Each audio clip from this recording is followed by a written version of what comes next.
Live.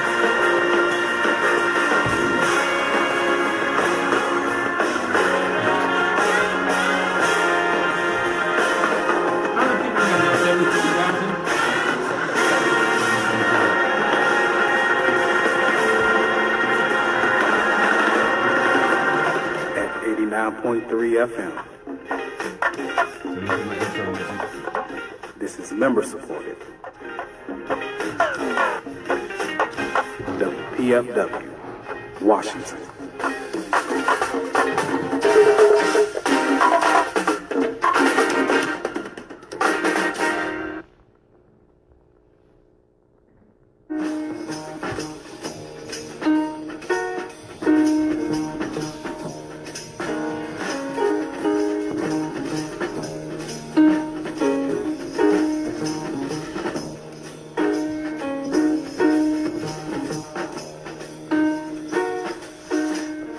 Good evening. It's just about 6 p.m. here in the nation's capital. The name of the show is News Views on every Friday from 6 to 7 p.m. We got lots of good things going on here. We're going to have a great show. We've got lots to talk about. My gosh, Colin Kaepernick. There's things going on in the all over creation. So we're gonna have a great show. If you want to let a friend know online, all they got to do is go to WPFWFM.org. That's WPFWFM.org, and they can listen online. Of course, 89.3 FM here in Washington D.C. and Virginia and Maryland and all the surrounding places. We got lots to talk about, and tonight is an exciting night because we got my main man. We got the probably the best political show on television right now. No problems about it. Definitely the best political show on television right now. We've got my buddy, Lee Camp. What's happening, Lee? Hey, man, thanks for having me on. Oh, man, it's a pleasure to have you on, man. We got all kinds of things to talk about. We got big things going on. We got hurricanes coming up the coast, probably climate change. We got Trump and Hillary going down the other coast. God only knows what they're doing. And, of course, Colin Kaepernick. So tell me, you're Lee, as you probably know, is the host of RT's show, Redacted Tonight. Let's start off by talking about, we got plenty to talk about. Let's talk about what's happening on your show. What are your subjects for the week? We do hit on the Kaepernick story and how he's really said some impressive things, and I think they're worth talking about. And we hit on that much redacted third verse of the Star Spangled Banner. You're right. that is basically about killing slaves, and no one wants to talk about that. But we also talk about Jill Stein, how she was censored on a PBS NewsHour. I don't know if you saw that clip, but an eagle-eyed viewer realized there were two versions of the interview, and in the one that aired on PBS and aired on their YouTube, they cut out mid-sentence. They cut off all of her commentary on the Trans-Pacific Partnership and fracking, and they just cut it out and don't tell viewers that they've cut it out. So it's an amazing level of censorship. Yeah, it's really, it's something we talk about a lot here on the show, and that is that now we've got like this fuzzy, there used to be lines between like the government and the corporations and the nonprofits and, NPR, and now there's just, it's all one big fuzzy amorphous cloud. Who knows what's going on in there, but whatever's coming out is never good for the working class.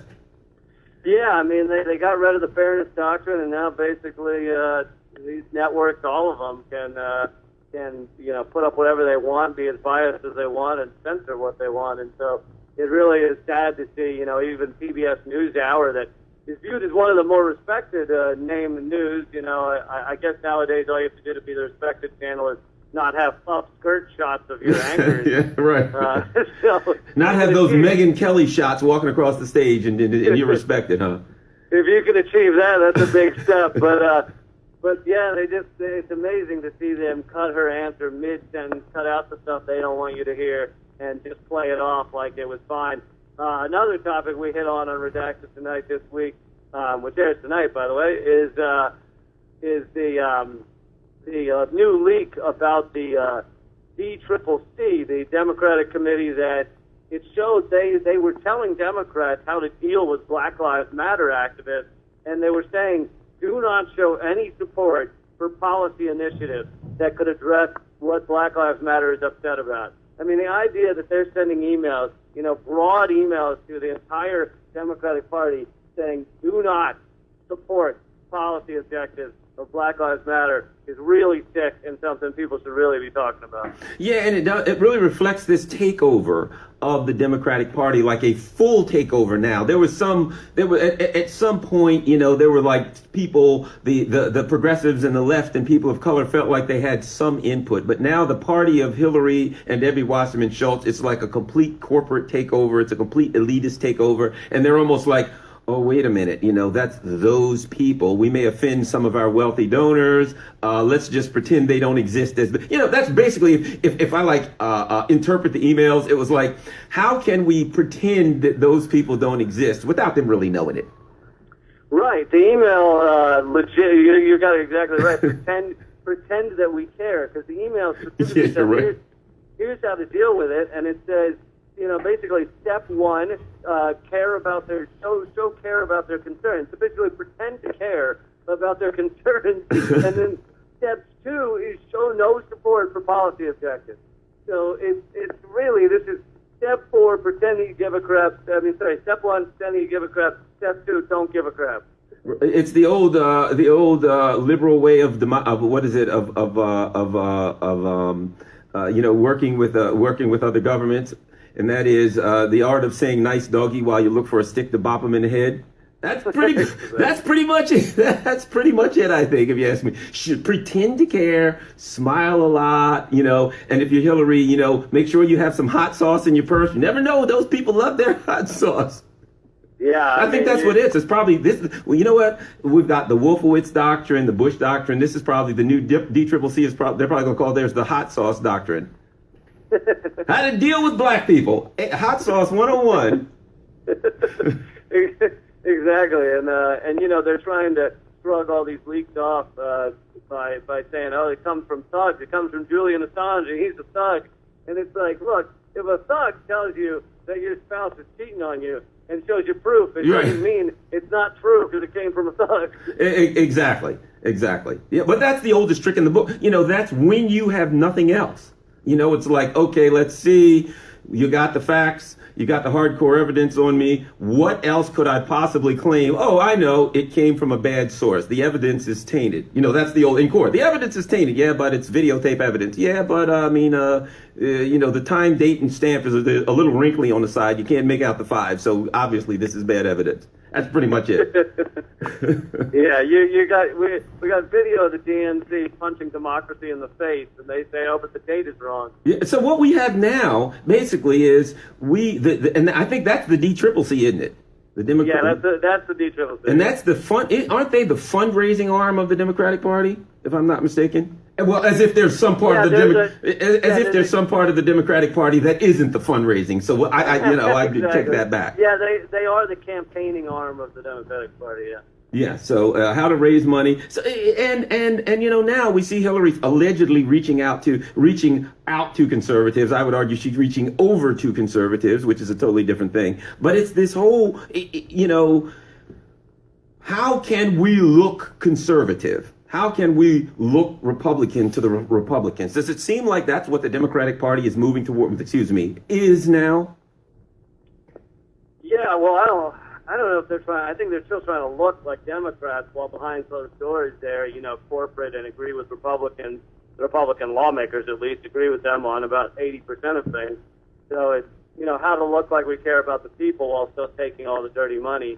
And, me and some other people are trying to create a clean money certification for candidates where we could have a website and everything saying who the clean money candidates are. And so far, we're running into the problem that basically there aren't any. I was about to say, good luck finding one. there's Bernie Sanders was one, but basically no other candidate, with the exception of a very few Green Party candidates, have said they won't take corporate money. So, we may ultimately still come out with a list of the folks that are doing better, but you're not really going to find full clean money candidates. And so hopefully, my idea of a clean money certification would be to push candidates more towards that.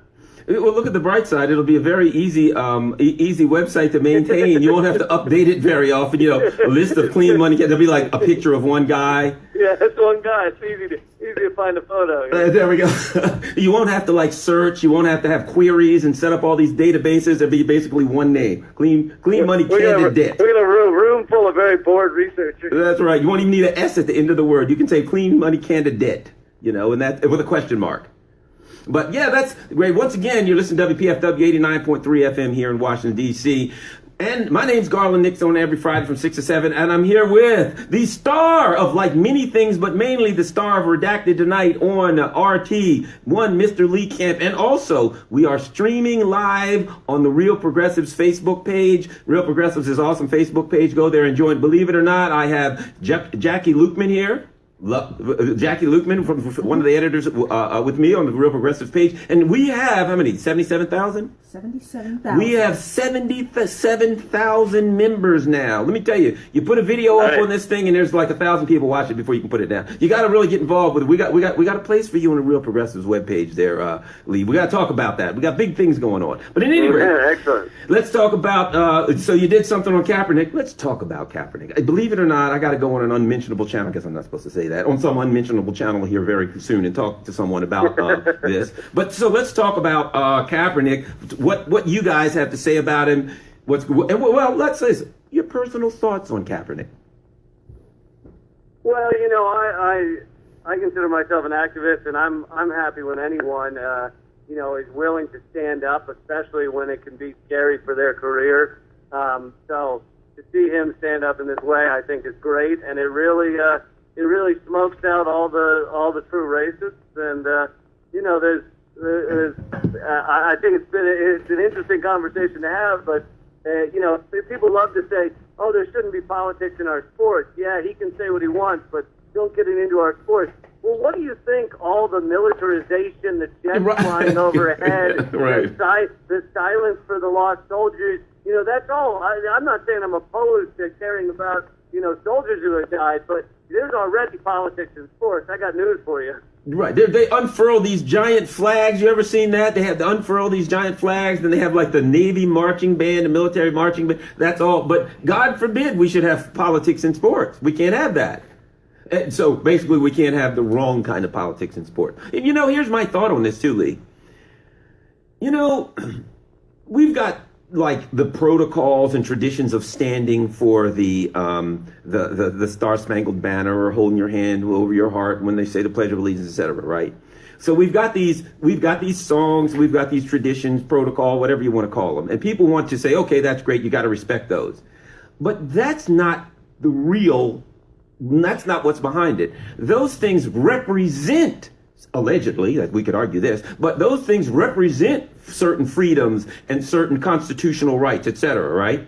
Well, they want you to do all the standing and all the traditions, but they don't want you to have the freedoms and constitutional rights. Right. It's like, hey, it's like, I'll say it's like the flag. They don't want you to burn the flag, right? But they want to actually burn the actual country with, climate change and pollution, all rivers on fire. Don't burn the flag, but we'll burn the country to the ground. Right. I forget who said it, but they said fascism will come to America wrapped in a flag and carrying a cross. Right. Well, that's absolutely true. Yeah, and one thing I've heard, there's some other players that are joining in, and there's the absurdness of the argument is America's, and I even heard one of these conservatives say America's not racist country, America is an exceptional country, and of course, Hillary Clinton just the other day in Cincinnati. I don't know if you're familiar with her speech where she talked about how America is, Donald Trump doesn't believe in, God forbid, American exceptionalism. So that's unacceptable. Well, you can think America's a great country without thinking that we got to be number one at the expense of other countries. We have to suck up all the resources and bomb other countries in order to be proud of our country. If you want to be proud of our country, then it can be in and of itself outside of harming others. Yeah, and here's the other thing. Last time I checked, North Korea has like their own state song, the national anthem. Right. And like you got to stand up and sing or they'll basically shoot you between the eyes or throw you in front of, the firing squad or something off a cliff. So if you just want like traditions and like a nice national anthem that's regal and majestic, you can move to North Korea. But they don't have the freedoms and the constitutional rights that go along with. And what's interesting is this. Colin Kaepernick was basically saying, look, I have a problem that, as an example, the Department of Justice report in Baltimore showed that black people aren't able to enjoy their constitutional rights, such as, freedom of speech, et cetera, right? That people of color, a person of color complained that people of color aren't able to enjoy their constitutional rights. And as a result, a whole bunch of conservatives said, we don't want this person of color to enjoy his constitutional rights. Yeah, well, the prosecution rests, right? Right. And how much of those same people were arguing in favor of who was the player that did the prayer stance at the end of every I forgot. What's his name? The guy that couldn't. So yeah, you can, if it's a Christian, symbol, then that's fine. You can do. They're arguing in favor of that. But if you're, a person of color saying you're not treated right in this country, then that's unacceptable. Oh, what was his name? The quarterback that couldn't play Tebow. Tebow. Yeah, I went on TV and argued with all these people about Tebow, and they said, why do people on the left hate Tim Tebow? And I'm like, no, that's a manufactured argument. We have nothing against Tim Tebow. He can do whatever he wants to. Get out of here.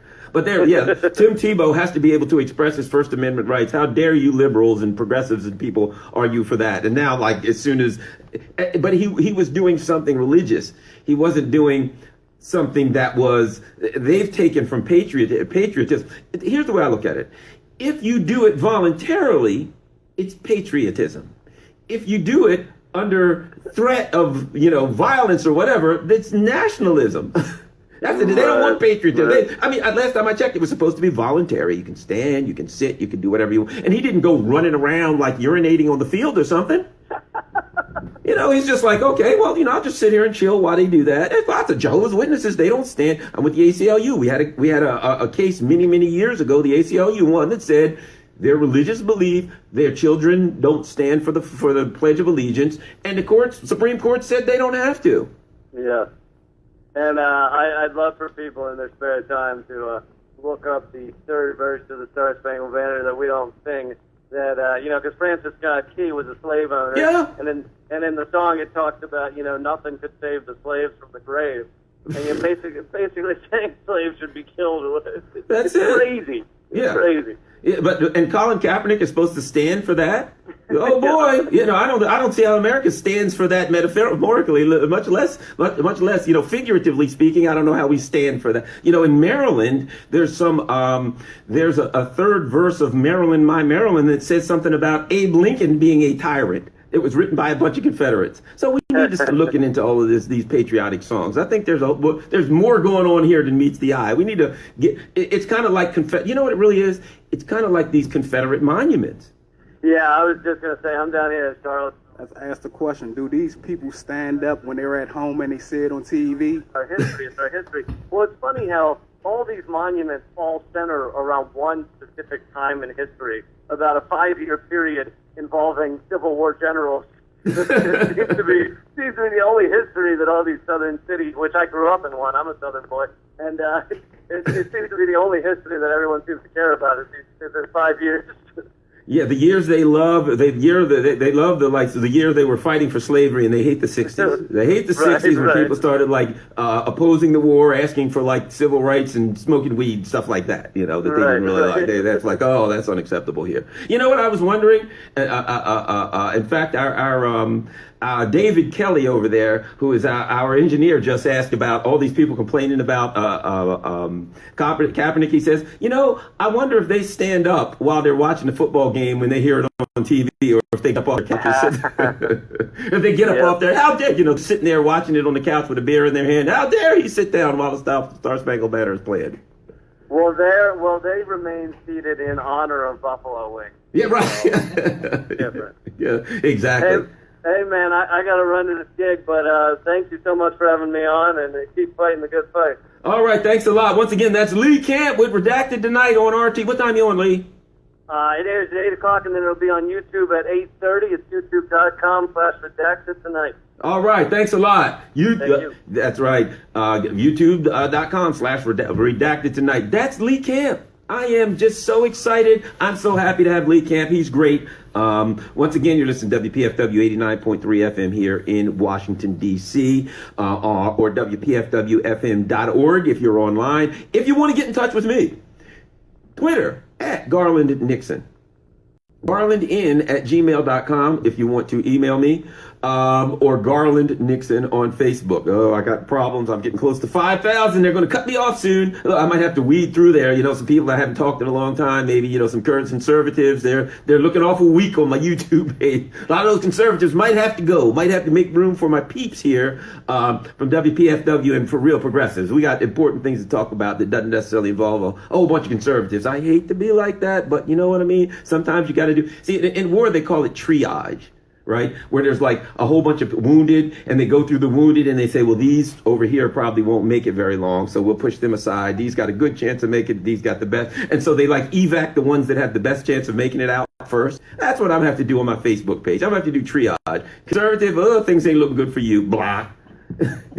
Hillary fan, well, you know, we'll put you on hold for a little while, come back and see you later. Won't block you, but, you know, I got a few Hillary fans I can stick around with. But mainly, I got to have my WPFW. If you're my WPFW people or my real progressive people, we always got a place for you on Facebook. So I might have to clear out some of the deadwood, as they say. At any rate, let's go on.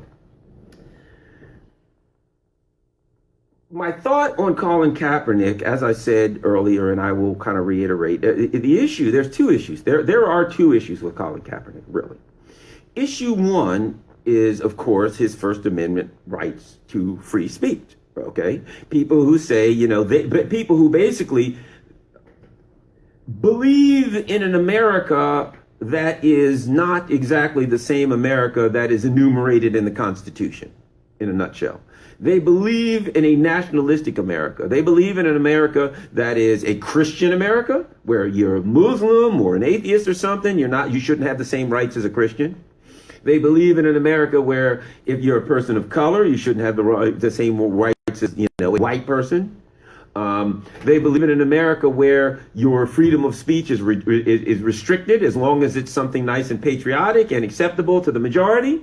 When the fact of the matter is this: the framers of the Constitution, slavery notwithstanding, the framers of the Constitution wrote the First Amendment specifically to protect unpopular speech, right? You don't need protection.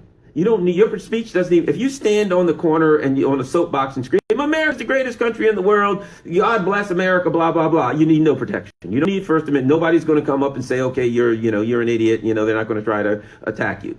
But if you stand on the corner and say some of the things historically that a Martin Luther King or a Malcolm X or maybe even a Bob Dylan or, you know, various people have said, over the course of time, I can't think of the guy's name, the famous guy in, he was a Mexican guy with the fruit pickers in one of my callers will tell me who stood up for the rights of the laborers, the Mexican laborers in California. But at any rate, if you say that kind of stuff, you will likely need some First Amendment protections because the speech is unpopular. So the fact of the matter is, the First Amendment was written, and Colin Kaepernick's actions are considered speech, an expression of speech. The courts eventually found that speech is not restricted to the words coming out of your mouth. It can be other forms of expression, and so it's a form of expression of speech. So the First Amendment was specifically written to protect unpopular speech, such as Colin Kaepernick, and that's number one. And here's the second part of that. Look, if you want to criticize Colin Kaepernick, that's your First Amendment right. I'm not saying you can't, but I'll say this. You don't hear Colin Kaepernick screaming, how dare these people criticize me? He's not trying to infringe upon their First Amendment right for criticizing him. He's just saying what he has to say. So those who say he shouldn't say it or he shouldn't be allowed to say it, you're right. You have a right to say that, but your position is basically out of line with the Constitution. Said it's Cesar Chavez. Cesar Chavez. That's right. That was from Dory Latner. All right. Thank you. So at any rate, that's my position on that. That's the first part. But let's face it, that's fairly obvious. Here's the second part. What he's complaining about. Okay. See, what really upsets them is what he's complaining about. Because we live in a different world now. We live in a world where there's a generation now that's not going to accept stuff that was accepted in the past. Where, they're not just going to accept a status quo where, institutions such as can just, do whatever they want. Where institutions such as particularly political parties can do whatever they want and they're still going to support them. There are people today who are not going to take a bite of that apple anymore. So that's what we're looking at. So in a few minutes, I'm going to start taking calls in about 2 minutes, 202-588-0893, and we got some calls on. Colin Kaepernick is arguing that people of color are not enjoying thetheir full constitutional rights. Well, I don't know if any of you either read the 169-page Department of Justice report, which I have, about the city of Baltimore police practices, or read some articles on it, maybe, or watched the press conference live. But here's the bottom line. That's exactly what they said. They said the police in the city of Baltimore routinely violated the rights of the citizen, and most specifically the African-American citizens. So what Colin Kaepernick is saying is not in dispute. In fact, the Department of Justice investigation said that, and they provided a myriad of examples why. And they also provided numerous examples where people complained to the police and nothing happened, where the police were found to have been involved in all kinds of, miscreant behavior against African Americans, people in the city of Baltimore. And they were let off. There was no investigation. The city brushed it under the table. So there's this, what Colin Kaepernick is arguing is not a controversial argument. Excuse me. It shouldn't be a controversial argument. It shouldn't be any more controversial than whether there's climate change, or, whether there are certain people that wear sandals. Pretty obvious. Some people wear sandals. That's not controversial. Climate change is not controversial. And what the Department of Justice found in Baltimore City, and might I add in Cleveland, where their investigation showed the same thing. It's not a controversial position. But it is uncomfortable for people who don't want to acknowledge that racism is still, is still very much ingrained in the DNA of the United States. That it's there, that it's in the soul of the United States. It's part of the culture of the United States, and it's very obvious. And there are people that don't want to admit that it even exists, much less that it's part of the foundation of the United States. Well, it is what it is. You can hate on Colin Kaepernick. You don't hate the player, hate the game. Don't hate what he said, but hate the. Here's the reality. The only reason a lot of people don't like what he said is because it's true. The truth always hurts the most, right? All right, we got some calls, don't we, David Kelly? David Kelly's over there. He's in for Bill Witherspoon. David Kelly's making it happen. Who we got first? Hi, how you guys? John Davis. Where you from, John Davis? Virginia. All right. What are your thoughts on the Colin Kaepernick alleged controversy? Well, first of all, let me say I'm retired military, and I'm proud of his backbone to stand up and do what he's doing, because the guy, he could lay low because he's got about $50-60 million coming to him. His next payout. So, he's taking a strong stance. Yes. The other thing I want to tell you is 2 weeks ago, you had the best show, in my opinion, that you have ever had. It was very informative, very enlightening, just absolutely awesome. I think you had a guy named Frank Thomas. Oh, Thomas Frank. Yes, the author of Listen Liberal. Right. Man, that was the absolute best show. If you needed to know anything about the Republican Party, the Democratic Party, and see a balanced program, that was it. I wish I had a copy of that. Well, here's all you have to do. Go to WPFWFM.org. Click on archived shows. And once you do that, there's a little drop down menu that says, the name of the show. The name of the show is News Views, and then there's a list of all the shows for the last several weeks. You can listen to them. So just go to WPFWFM.org, click on archived shows, and then it'll bring you up a little drop-down menu to find the name of the show. It's News Views, and then all my shows for the last couple months will be there. You can download it, you can listen to it, whatever. Man, that was awesome. I've told people about it, and I particularly want my brothers in another state to hear that because we talked about a lot of stuff, and that was just awesome. I'll tell you what. Awesome. Email me, garlandin@gmail.com. Garlandin, as in Nixon, right? Garlandin@gmail.com. Send me an email, and I'll help you get get a copy of that. All right. All right. Thank you. Thank you very much. Hey, thanks for what you're doing. Thank you. All right, we got next caller. And what is your name? Where are you calling from? Yeah, this is Brother Maury Ahmad calling from Washington, D.C. All right, brother, what's happening? You notice I didn't say your name because I didn't hear it that clear. But whatever. I appreciate you listening. What's happening? What are your thoughts on Colin Kaepernick? Yes, sir. It took me about a year to pronounce my name right, too. I was going to say, yeah, I mean, I think what he did upset so many people because he challenged this blind patriotism that exists in America. There's a silly belief that, the flag, people have it, they identify with military and that the soldiers who died and the martyrs who bled, for the tree of liberty and all this kind of stuff. So when you don't salute that, despite right, wrong, or indifferent, whatever this country does, you got to support it, this flag, because of those who died for it. But it's that same patriotism that tell people that, well, I don't support the war, but I support the troops. But how can you, not support a murderer, but support the murderers? I mean, if you can't, it's hypocrisy. And when he stood up to exercise those very rights they claim are so sacred, now he's unpatriotic for exercising them. And I'm like, how can you confuse that? There's just a bunch of conservative nonsense. And it was just, really alarming to me how the media tried to attack him because they thought he was a dumb jock at first, and then he was going to say something stupid, and they somehow could, trip him up in his words and show how ignorant his position is. But when he came out as intelligently as he did, now all of a sudden they stuck. He's a popular figure, so they can't ignore him. So he's working the sound bites and giving everybody a serious history lesson that they somehow overlooked or ignored in school. But anyway, I think it's a great thing. I got his back. I think he's more patriotic than those who criticize him.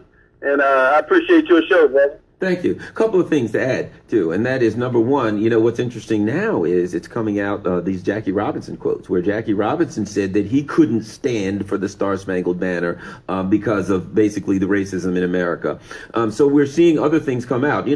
I think if you look at history, if you look at people who kind of stood up to people of color who said, I'm unhappy with what's going on in America, so I'm not going to support, the kind of some of the traditions that other people are supporting, such as Muhammad Ali, who came back and threw his gold medals in the river because he came back, but he couldn't go in a restaurant or he couldn't go in a hotel that other people could go in that didn't have a gold medal, and he had a gold medal. He threw him in the river. The Mexico City Olympics, where the black people stood up, the gentlemen stood up, and they held the fist. They were vilified at the time. What we see is, historically, black athletes who stood up at the time in the face of racism and discrimination and made a political and social statement against it were generally vilified at the time, but 20, 30 years later, they were all viewed as heroes by the entire society, which tells me that 20 years from now, when people look at Colin Kaepernick, the whole society, white America, everybody will suddenly say, the conservatives, well, yes, he was a brave person to stand up, but, they've got to go through the motions of vilifying him today, just like they always do for black athletes that stand up against racism and, of course, pretend that racism doesn't exist. Who we got next? We got another caller. Hey. All right. Make sure you turn your radio down in the background. What's your name? Where are you calling from? Just did it. Calling from Arlington, Virginia. All right. What are your thoughts on Kaepernick? Well, mixed feelings, to be honest with you.